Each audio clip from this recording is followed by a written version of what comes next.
I'm Palomalu coming for the headshot kill. Do you like Lamar? And got me saying sorry, Miss Jackson. I'm sorry if you're missing that action by the legend Imari Jackson. Clean like a Sunday suit jacket. He be the real deal package. What I really mean to say is, ain't no off season.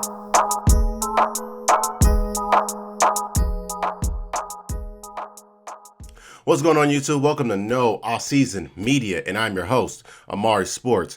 Before I get started, don't forget to leave a like, don't forget to comment, and subscribe for more content available, and don't forget to click the notification bell in the bottom right corner to indicate and notify you when I post a new video. But let's go over today's topic. I'm going over the Week 7 picks as far as which I feel which teams will win these games based off the point spread and based off of straight picks as far as who's going to win these games. So let's get started. For today's matchup, we have the Denver Broncos traveling to Cleveland to play the Cleveland Browns. Denver came off a loss to the Las Vegas Raiders, and the Cleveland Browns came off a loss to the Arizona Cardinals. Baker Mayfield will not be playing in this game, so Case Keenum is going to be the starter. But Vegas has the Browns favored by 2 points. I'm going to take the Browns to win this game and to cover. I don't like Denver specifically because their defense is pretty much regressed. And even though they played the Giants, Jaguars, and Jets, I still felt like the Broncos were not going to be a playoff team. And now we've seen it against Baltimore, we've seen it against the Steelers and the Raiders, that Denver's defense has pretty much been exposed, if we're going to be real. And Vic Fangio, he is on the hot seat because if he loses 4 games straight, and due to my prediction, I do have him losing 4 games straight, it's not going to be looking good for the locker room in terms of Vic Fangio. Now let's take a look at the side of Cleveland. Cleveland has Case Keenum as a starter. Nick Chubb is out. Kareem Hunt is out. I think Odell's not playing. Jarvis is not playing. So that's 3 or 4 key players that are not going to be for this Browns offense, and especially for the defense. Jeremiah Owusu-Koramoah is not playing. Myles Garrett is injured a little bit, banged up, and also Jadeveon Clowney's out. So this game is very hard to choose. I think this game will be very, very low scoring.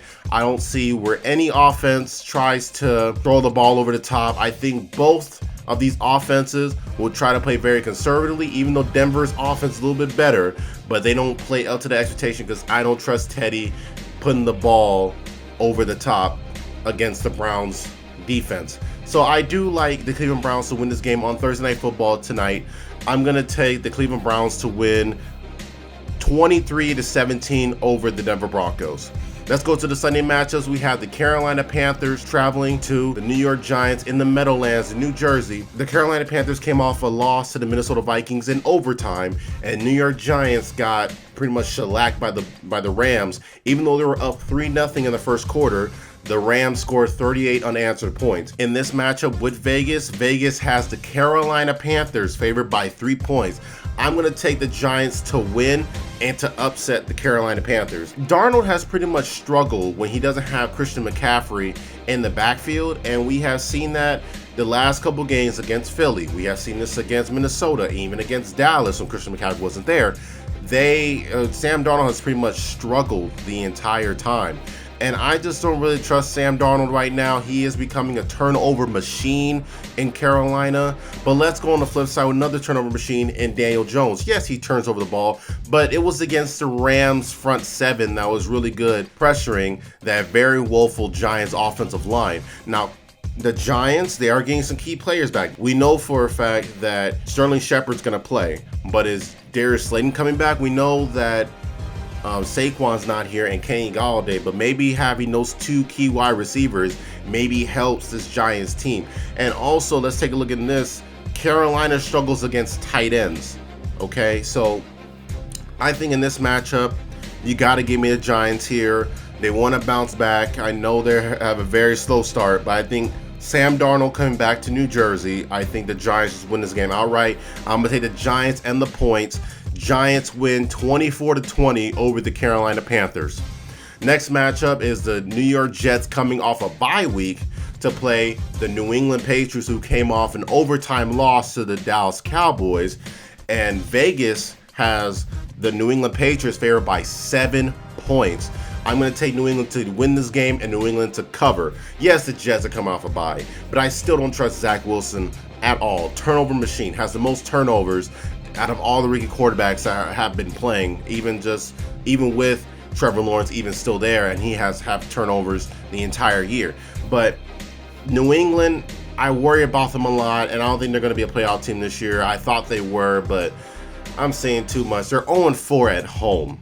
I don't see them going 0-5 at home with the Jets coming to town. And Belichick, I know he struggled against Davis Mills. I get it. But Zach Wilson has pretty much been a turnover machine. And I just think that the Patriots coming home after that overtime loss, playing against Tampa as the way they did and playing against the Cowboys as the way they did, keeping those games close, I just think the Patriots will try to keep this game close against the Jets. Every better wants to take the Jets and the points. I'm not ready to do that. So give me the New England Patriots with Mac Jones.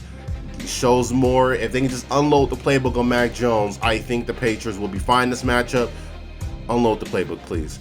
So I have the Patriots winning, let's say, 26-17 over the New York Jets. Next matchup is probably one of the best games of the week. In this matchup, we have the Kansas City Chiefs traveling to Nashville to play the Tennessee Titans. The Kansas City Chiefs came off a win against the Washington Football Team, and the Tennessee Titans are coming off a win against the Buffalo Bills, winning 34-31 on Monday Night Football. Vegas has the Chiefs favored by 5.5.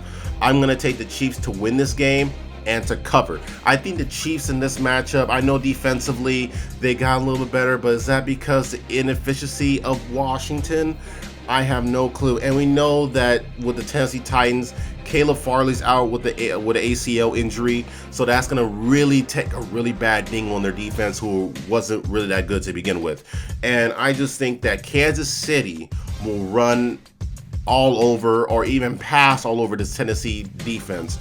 And I just don't think that they have a corner to stop Tyreek Hill. They don't have a corner to stop McCole Hardman, or even to see if Travis Kelce gets back into the group. I just think the Chiefs are going to be too much for the Tennessee Titans defense to cover. Now, defensively for the Chiefs, I think they can't cover anything with Tennessee. And with Tennessee, they're going to keep running this ball with Derrick Henry and keep Patrick Mahomes on the sideline. But I just think that the inefficiency of the Tennessee Titans defense is going to be way too much for the Tennessee Titans offense to overcome. And I expect Julio Jones and A.J. Brown to have a big game, but I still like the Chiefs. Give me the Chiefs to win this game. Maybe it might be overtime. I think this game could potentially get overtime because we've seen this in a lot of times. We have seen these games in every week go to overtime, and I think this is one of them. Give me the Chiefs to win 37-31 over the Tennessee Titans. Prediction in overtime. Next matchup, we have the Washington Football Team traveling up to Lambeau Field to play the Green Bay Packers.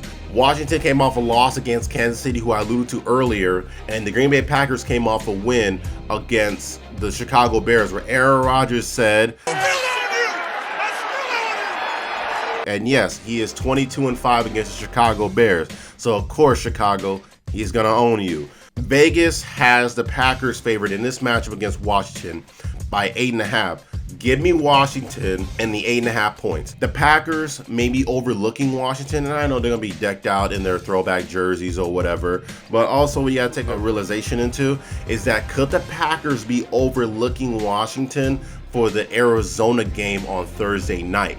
And I think this is a potential where you say, hey, maybe the Green Bay Packers, maybe they stumble over Washington, don't really take them seriously. We've seen this with Green Bay last year. Sometime in October, November, they play against this very bad team and they just don't cover the spread in Lambeau. We've seen it last year against Minnesota, and we've seen that a couple years ago in 2019. I just think that Green Bay wins about a touchdown here. I just think that in this matchup, Aaron Rodgers is going to do whatever he wants to do against the Washington defense. And I think that Washington's offense, with Curtis Samuel coming back, hopefully, will do whatever they want on this Packers defense. So I think this game is closer. I think Green Bay runs away with it, and I think that Washington covers the spread late in the ball game. So give me the Green Bay Packers to win 34-27 over the Washington Football Team. Next matchup, we have the Atlanta Falcons traveling down to Miami to play the Miami Dolphins, who came off a loss against the Jaguars in London, and the Falcons, who are coming off their bye week after beating the Jets 2 weeks prior. Now, Vegas has the Falcons favored by 2.5 in this matchup. Give me the Miami Dolphins to upset the Falcons and to win this game. And it's because I don't trust the Falcons defensively. It's what I worry about.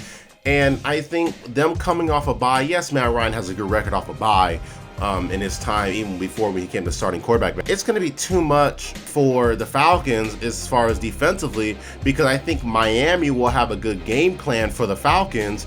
And I think the Falcons coming off their bye, wonder how sluggish they will be. They're a very young team. Will they want to get after it? I have no clue what this Atlanta Falcons team is. Now, last year, I believe they came off a bye. They still lost. I just like Miami here. Last week was not really Tua's fault, but he did throw a heartbreaking interception to Nevin Lawson. So I have to really take a look at this line. Now, the line was at 1.5. It was at 2. I just think I'm going to take the Dolphins straight out. I think the Dolphins win at home. They come back home after that London game. They're ticked off, pissed off, or whatever. Let's see if Xavier Howard or Byron Jones come back in this game. If they don't, maybe a lot of people want to take the Falcons. But I like Miami. Give me Miami's side. Miami wins, hopefully overtime game as I predicted here. Miami wins 29-23 over the Atlanta Falcons. Give me Miami and the points.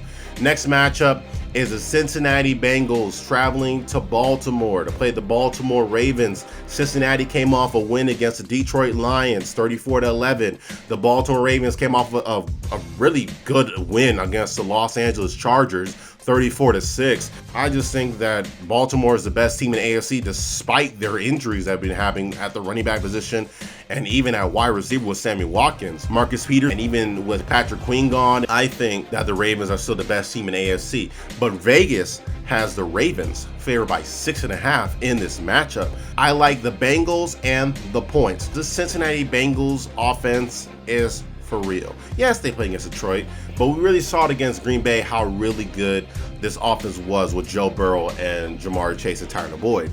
And I think with the Ravens defense secondary that's continually beat up, I have to see how they match it with Jamar Chase and all the other handful of receivers and with the running game of the Bengals. And the Bengals with their front seven can really handle this Baltimore Ravens offensive line. So I just like the Bengals here. Everybody's going to jump on the Ravens because they got a big win against the Chargers. I think that the Chargers knew that they couldn't stop the run against the Ravens. I like the Ravens to win this game, but Bengals cover. Give me the Ravens to win 27-24 over the Cincinnati Bengals.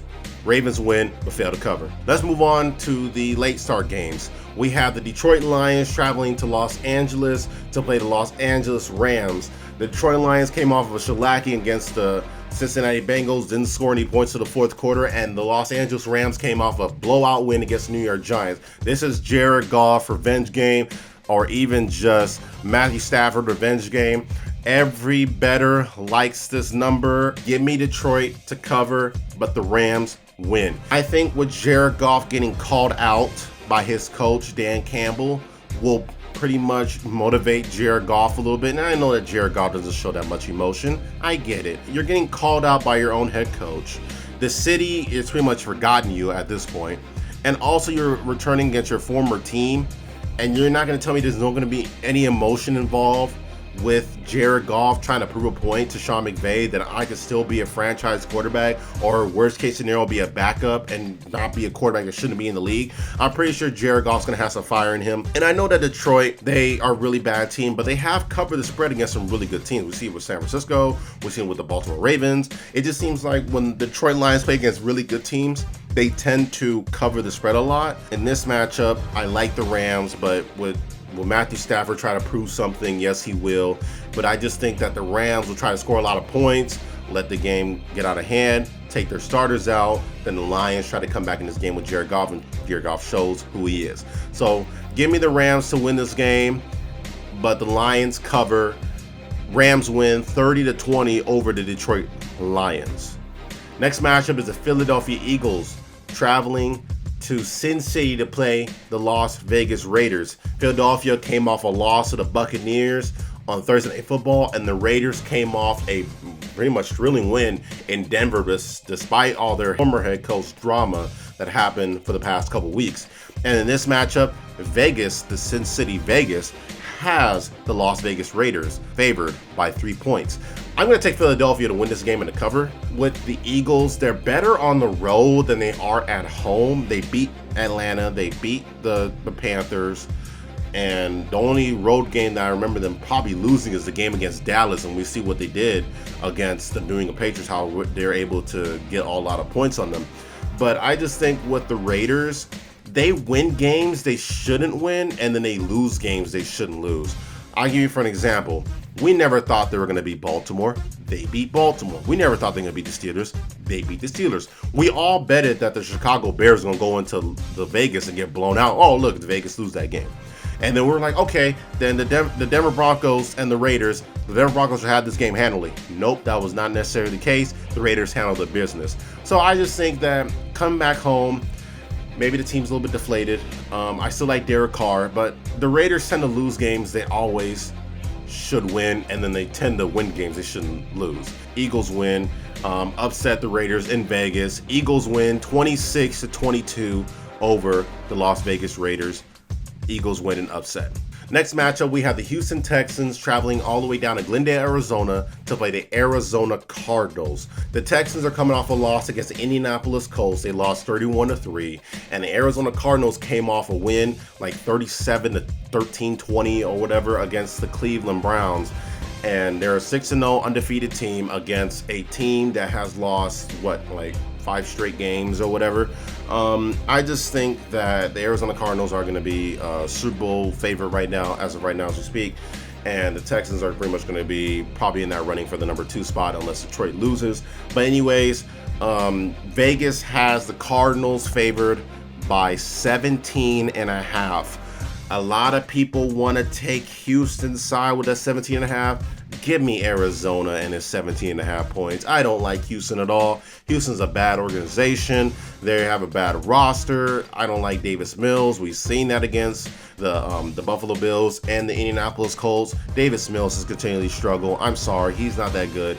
And I think with DeAndre Hopkins playing against his former team and J.J. Watt also playing against his former team, I just think they got something to prove to this organization. Like, y'all let me go, or I don't know why you guys traded me. There's gonna be some bad blood in here. So I just think that Arizona, they're gonna blow out the Houston Texans. I don't think the Texans will be ready for this matchup. I really don't. We'll see what happens with Vance Joseph, how he's going to be ready to game plan against this offense of the Houston Texans. But give me the Cardinals just to run away with this game against the Houston Texans. Give me the Cardinals to win 40-10 over the Houston Texans. Last matchup of the late window, we have the Chicago Bears traveling to Tampa to play the Tampa Bay Buccaneers. The Chicago Bears came off a loss to the Green Bay Packers after getting owned by their owner, Aaron Rodgers. And the Buccaneers came off a win against the Philadelphia Eagles in Philly, which Tom Brady owns the Philadelphia Eagles because he never lost to them in Philadelphia. Anyways, Vegas has the Buccaneers here by 12.5. Give me Chicago to cover, but Tampa still wins. Chicago, their defensive front is really good, but I do worry about their secondary most of the time. And the same thing as I feel with the Buccaneers. Their front seven's good, but I worry about the secondary. I feel like both quarterbacks are going to have a really good game as far as passing. And we know for a fact Chicago can't run this ball because they can't take that struggle off of Justin Fields because Tampa is really good against the run. In this matchup, I gotta take the Bears and the points. I really do. Buccaneers will blow out the Bears, and then the Bears will inch their way closer to make this game more respectable than it actually should be. And these two teams have played against each other, both going in opposite directions at that time. Remember, Tampa played against Chicago last year, and Tampa lost by a point. But Tampa has been going up. Chicago won, but Chicago has been going down. So give me the Buccaneers to win this game, but fail to cover because of Chicago. Let's say Buccaneers win, let's say 31-20 over the Chicago Bears. Sunday night football matchup, we have the Indianapolis Colts traveling to Santa Clara to play the San Francisco 49ers. The Indianapolis Colts came off a win against the Houston Texans, winning 31-3. The San Francisco 49ers are coming off a bye week after losing to the Arizona Cardinals 2 weeks prior. And in this matchup, Vegas has the 49ers favored by 4.5. Give me the Colts in this matchup to win and to upset the San Francisco 49ers. I don't know who the quarterback is for San Francisco, so that makes me want to worry a lot about who's going to be playing. You know what I'm saying? And the Colts, I know that they do have Carson Wentz, and I know they do have T.Y. Hilton coming back and Jonathan Taylor. But what also makes me want to worry is with this offensive line for the Colts, especially at left tackle. Because the left tackle, Eric Fisher, can't hold up against Nick Bosa. What's going to happen with Carson Wentz? He got to get this ball out quickly. And the Colts are predominantly a running team. San Francisco is good against the run, not so more of the pass, because their secondary is completely depleted and awful as right now as we speak. So I just like Indy here. I think Indy can upset the San Francisco 49ers. Would I be surprised if San Francisco wins this game? No, but I like the number at 4.5 for Indianapolis. I think this game will be close. I don't care who the winner is in this match. I'm just going to take the Colts on the safe side. So give me the Indianapolis Colts to win 28-24 over San Francisco. I have no clue who the quarterback is. Whoever the quarterback is will determine who wins the game. Garoppolo plays, win. Trey Lance plays, loss. Monday Night Football, let's get this last matchup out of the way. We have the New Orleans Saints traveling to Seattle to play the Seattle Seahawks. New Orleans is coming off a bye after beating Washington 2 weeks prior, and Seattle is coming off a loss to the Pittsburgh Steelers in a game they should have won. Vegas has the Saints favored by 4.5. Give me the Seattle Seahawks to cover, but I think New Orleans wins. And the only reason why I say that is because I don't know what's going to happen with the Seattle Seahawks after Russell's injury. And I know they're going to try to run the ball as much as possible to keep the Saints at bay so they won't really go on offense that much. But the Saints are good against the run. That's one thing I worry about. They're really good against the run, not so much the pass. But a really good matchup that I'm ready to see here is when Marshawn Lattimore gets matched up on DK Metcalf. How will that handle? And then I also got to think about DK Metcalf's side. I just think in this matchup, just give me the Saints here. If Marshawn Lynch raises the flag during the promotion before the game, the pregame, then I got to take Seattle to win because of the Beastquake. You know what I'm saying? This is the anniversary of the Beastquake. Even though it wasn't playing on Monday night, it was actually in the playoffs. I just think the Saints will win this game anyways. So give me the Saints to win, but the Seahawks cover. Saints win 30-26 over the Seattle Seahawks in Lumen Field. As I said, don't forget to like, don't forget to comment, and subscribe for more content available. And don't forget to share this video so we let people know about who is coming up as far as my favorite bettors, which game you should pick. I will catch you guys later. This is Amari Sports signing off. I'll catch you guys later. Have a great day. Stay safe out there. Peace.